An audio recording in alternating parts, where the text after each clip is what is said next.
पण एकंदरीत मग आत्ताचा हा ही जी घटना घडलेली आहे ते बघता जो एक मोठा प्रचंड गवगवा झाला, दोन ठाकरे बंधू एकत्र येत आहेत, त्याच्यानंतर मराठी मतं एकवटतील असा जो कयास होता आणि त्याचं थोडंसं रिफ्लेक्शन या निवडणुकामध्ये नक्कीच बघायला मिळालं.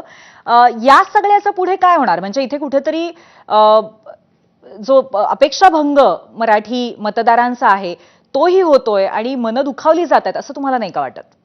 नाही, बिलकुल नाही. मतदाराचा अपेक्षाभंग बिलकुल झालेला नाही. स्वतःला बुद्धिजीवी ठरवणारे किंवा मीडियामध्ये वावरणाऱ्यांपुरता हा खेळ होता. बाकी तो तुम्ही बघताय ना, सगळ्या महाराष्ट्रातल्या कानाकोपऱ्यात 29 महापालिकांमध्ये निवडणुका झाल्या, मतदान झालं आणि जेवढं काही मीडियामध्ये गवगवा मीडियाने केला होता त्याचा प्रभाव कुठेही नसल्याची साक्ष आपल्याला मिळाली. त्यामुळे मला असं वाटत नाही की असा कुठचा गवगवा होता की 20 वर्ष लोक अगदी उपास व्रत वैकल्य करून दोन ठाकरे बंधू एकत्र यावेत म्हणून व्रतस्थ होऊन 110 दिवस काय 10 वर्ष उपास करत बसली होती, असं बिलकुल नव्हतं. हा मीडियाने ते वातावरण निर्माण करायचा प्रयत्न झाला. पण मला असं वाटतं की मीडिया हा राजकीय पक्ष मला वाटते जनतेपासून तुटलेले आहेत, पण हळूहळू करत मीडिया पण जनतेपासून जनभावनेपासून तुटल्याचं ते प्रतीक आहे. नाहीतर त्याचं प्रतिबिंब पडलं असतं, पण ते अजिबात पडलं नाही. किंबहुना तुम्ही बारकाईने बघाल तर जेवढा दबदबा किंवा गवगवा तुम्ही म्हणता तो निर्माण झाला, तो ठाकरे बंधूंना पण मान्य नव्हता. त्यांनी मुंबई सोडून इतर तर जायचं सुद्धा नाकारलं. मुंबई 29 महापालिकांपैकी किती ठिकाणी ठाकरे बंधूंनी सभा घेतली, एक साधी सभा नाही घेतली. याचा अर्थ आपल्याला मुंबई वाचवायचे एवढ्या पुरतं ठाकरे बंधू मर्यादित होते. आपला प्रभाव मी ते चुकीचं अजिबात मानत नाही. मी त्याच्यावर एक स्वतंत्र व्हिडिओ केला होता, उद्धव ठाकरेंचं अभिनंदन केलं होतं की आपली पाळं मुळं ही मुंबई ठाण्यात रुजलेली आहेत, तर मुंबई ठाणं पहिलं वाचवलं पाहिजे, तर परत एकदा महाराष्ट्रात जाता येईल.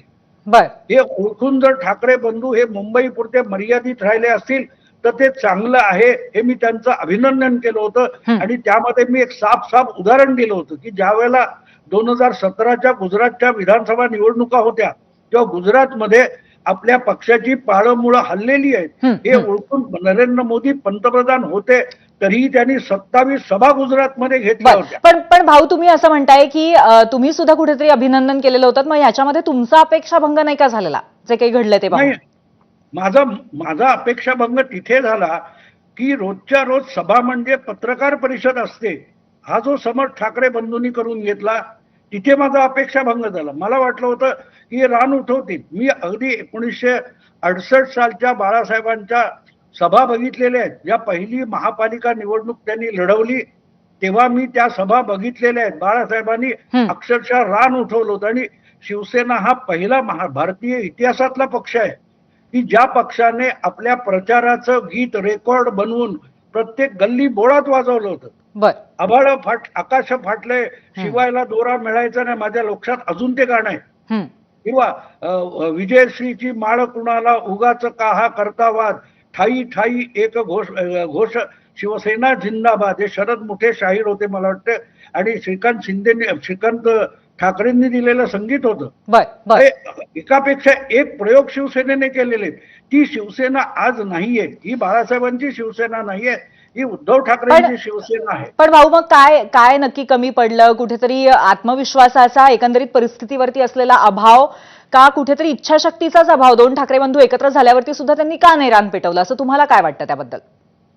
नाही, त्याचं कारण सरळ आहे की तुम्ही एखाद्या मुलाला मारून मुटकून चांगल्या मोठ्या नामवंत शाळेत घालू शकता, पण त्याचा अभ्यास त्याने करायचा आहे. परीक्षेला बसलं तर त्याचे आन्सर बुक त्यांनी लिहायचे असते, उत्तरपत्रिका. गंमत असे की आपण मारून मुटकून त्यांना ठाकरे बंधू आणि सगळं म्हणत होतो, पण त्यांनी करायला पाहिजे ना, ते कोणी करायचं? ते त्यांनी केलं नाही.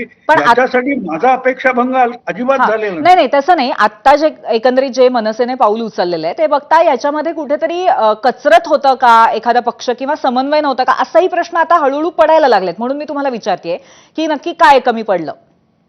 नाही, समन्वय राज ठाकरेंनी पहिल्या दिवशी तुमच्या काय त्या 5 जुलैला सांगितलं होतं की आम्ही आता मराठीच्या मुद्द्यावर आलोय आणि 24 डिसेंबर पर्यंत जवळजवळ 5-5.5 महिने ते दोघे मिळून आम्ही एकत्र निवडणूक लढवणार आहोत असं संयुक्तरित्या सांगत नव्हते. अर्ज भरायला मुंबई आणि महापालिकेचे सुरू झाले. त्याच्या दुसऱ्या दिवशी त्यांनी जाहीर केलं की आम्ही युती करतोय म्हणून. आता तिथे प्रॉब्लेम आहे ना. प्रयत्न तुम्ही करायला पाहिजे. असं म्हणतात ना आपल्या मराठीमध्ये की घोड्याला पाण्याजवळ नेता येतं पण पाणी पाजता येत नाही, ते त्याने प्यावं लागतं. बर तसं मीडियाने खूप जोर लावला. मीडियाने, मी त्याच्यावर एक व्हिडिओ मुद्दाम करणार आहे बर की मराठी मीडियाने ही भूमिका जर 40 वर्षापूर्वी घेतली असती तर शिवसेनेला आज महाराष्ट्रामध्ये एक स्ट्रॉंग प्रादेशिक पक्ष म्हणून उभं राहता आलं असतं. बर. पण मीडियाकडून पण उशीर झालेला आहे. बर नक्कीच हा एक वेगळा चर्चेचा विषय होऊ शकतो आणि आपण नक्कीच याच्यावरती सुद्धा वेगळी चर्चा करू, कारण मला असं वाटतं की हे राज्याच्या दृष्टीने, आपल्या भाषेच्या दृष्टीने सुद्धा महत्वाचं असेल.